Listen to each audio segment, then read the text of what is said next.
Hi all, Violet here, second generation homeschooling mom of 3. I have an 8-year-old, a 5-year-old, and an infant. Today I wanted to share with you homeschooling reflection and curriculum review on all of my daughter's curriculum for this year. So this video is part of a collaboration being hosted by Jessica at the Waldock Way and Abby at Rooted and Rest. I will link the collaboration playlist in the description box below. So let's get into it.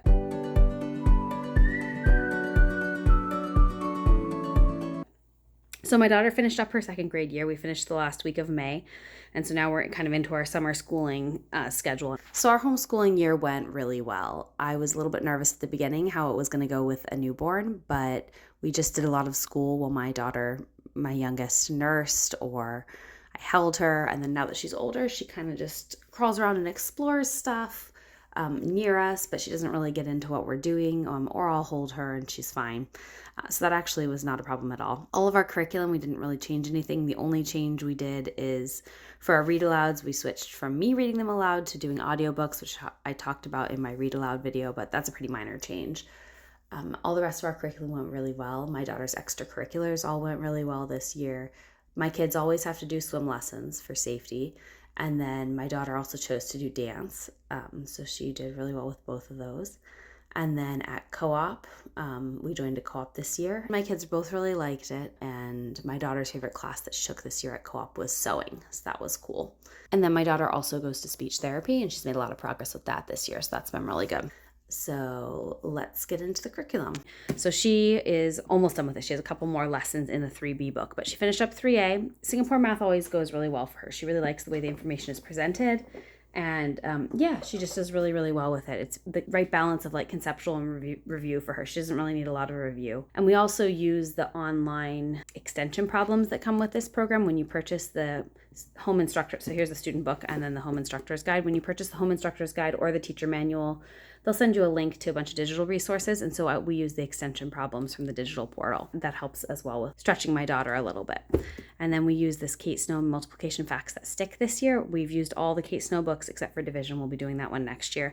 And we really like them. This really helps cement all those facts that Singapore introduces all of them, but they don't provide enough repetition to really cement all those facts, in my opinion. That's the only thing that I don't think they provide enough repetition, and that's where we get this from this. And that went really well. My daughter always enjoys the games in that. So math was a big win for us this year. For ELA, first language lessons, we're all done with. My daughter enjoyed this. Lessons are pretty short, so that went well. And when we did the kind of review at the end, she was able to get almost everything. Not everything. There was she couldn't remember what a conjunction was or something, but pretty much everything else that we covered she could remember, so that was great. We did writing with ease for our writing program this year. This is also another very short, sweet program that just really slowly builds the skills that young writers need. So my daughter this year was doing copywork and dictation and narration. She's doing well with all of those. Next up, we have handwriting. She finished this partway through the year, so we didn't, once she's done with handwriting, I just drop it. I don't have her do other stuff for handwriting because she's writing and spelling and writing and a bunch of her other subjects. So she started cursive this year, and I think that went really well. She's doing well with reading it, and her handwriting improved a lot over the year, her cursive writing. And she actually enjoyed doing it too. For literature, we use Fish Tank ELA, which has the book lists and discussion questions and everything online. And we really enjoyed everything that we read this year through that. My daughter told me that her favorite units were the history units this year from Fish Tank. She particularly liked learning about how kids lived in ancient times. So that was fun. She did level 3 and level 4 and all about spelling. Some days spelling was a struggle for us. She didn't love some of the lessons where they had really long dictation sentences, but she could do them, and she really, really likes the lessons in all about spelling that have you make charts comparing a bunch of different spellings. So she just thinks those are tons of fun. So this program went really well for us as well. I think kids are always going to give you some pushback when things are hard, just because that's human nature.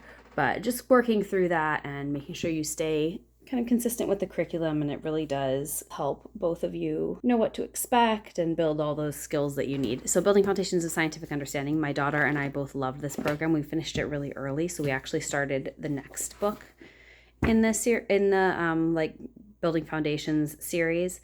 So this one is supposed to be for grades 3 through 5. We did the first 6 weeks of it already, and this is going really, really well too. It is a bit of a step up from this, just because it starts to bring in more like math and things like that. But my daughter's doing really well with this. So we had a lot of fun with that this year. And then our history this year is History Quest.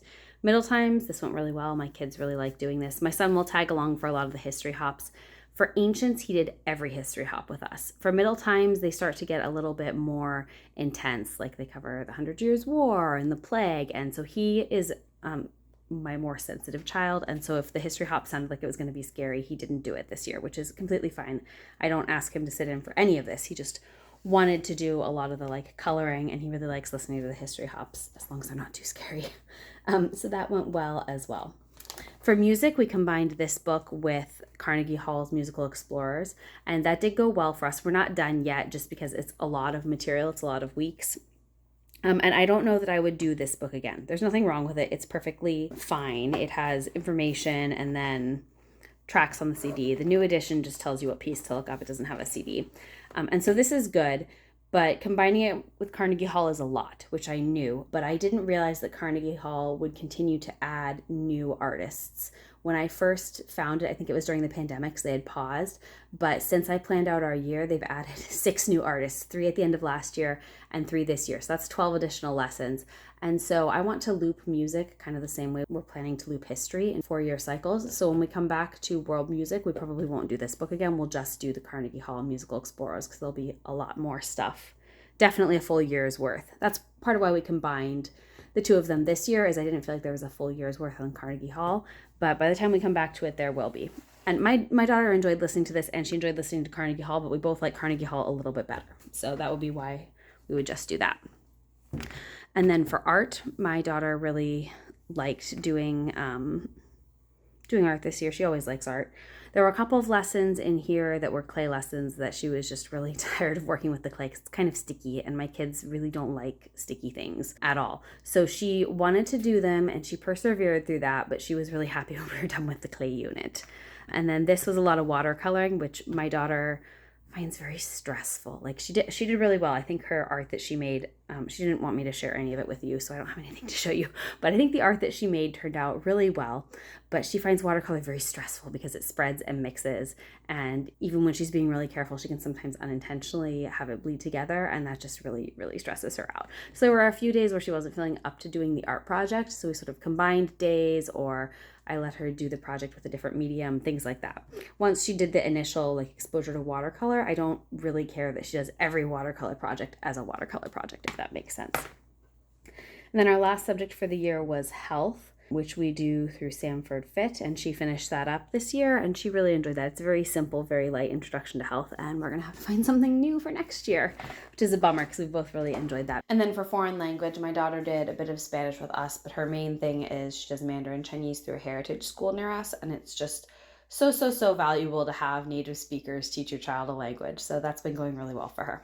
So that was all of her main subjects. We also do kind of a morning basket thing. I usually do it at lunchtime just because that's easier for our schedule. And so my son tagged along for a lot of this, but I didn't require him to sit and listen to everything. So if he was done eating and didn't want to listen anymore, he was free to go. My daughter did have to sit and listen to all of this, which is not usually a problem. Kids take forever to eat. So the first subject that we always do in our morning basket is social emotional learning. So we did these little spot books. I don't love these. I feel like they're kind of repetitive, but we did this whole set, which has these books in it. And then we also checked out all the additional ones that our library had from the other sets. I actually wanted to just check these out from the library, but people at our library have lost a bunch of them since the last time we did that, and it was really bothering my son that we couldn't get this full complete thing, so I just bought it for him because he loves these books. And then this was aimed more at my daughter, Me and My Feelings, and so we read through this, and I think that went well. I don't know how effective she is at utilizing the strategies that we talked about in here, but I think for things like this, there's kind of a big lag for kids between hearing them and having the emotional maturity and being developmentally ready to apply stuff like that. So she's got it in her brain for when she needs it. And then we do these a lot. Every year we do these at some point. Breathe like a bear and peaceful like a panda. They're mindfulness exercises, and we just really like them. They're very sweet, they're short, and my kids always like doing them. Our next subject that we always include in our morning basket is science. If we have a science book from Building Foundations of Scientific Understanding, to read, we'll read that. But if we don't, we read from the tree book this year. My kids really liked this book. I was honestly surprised by how much they liked this book. But I thought it was really interesting and informative as well. So this was a good one. And then when we finished up that, we read Shanlia's Quest 1 and Shanlia's Quest 2, which I try to do every spring. And these have card games that go with them that I also bought. So we played the card games as well. So that was fun. These are plant ID books. So, and then we'll read, if we have an additional reading for history, I'll stick it in the morning basket. If we don't, I haven't found anything to really replace it. We were doing geography last year and kind of over the summer a little bit, but then we finished up that book. So the last thing that I do in our morning basket is poetry, and we usually use this book, A Nature Poem for Each Day of the Year. We just love this book so much. I also have a bunch of other poetry books that I pull from. I did several poetry videos. I'll link below if you want to see what other poetry books we use, but this is mostly the book that we pull from. So that went really well as well.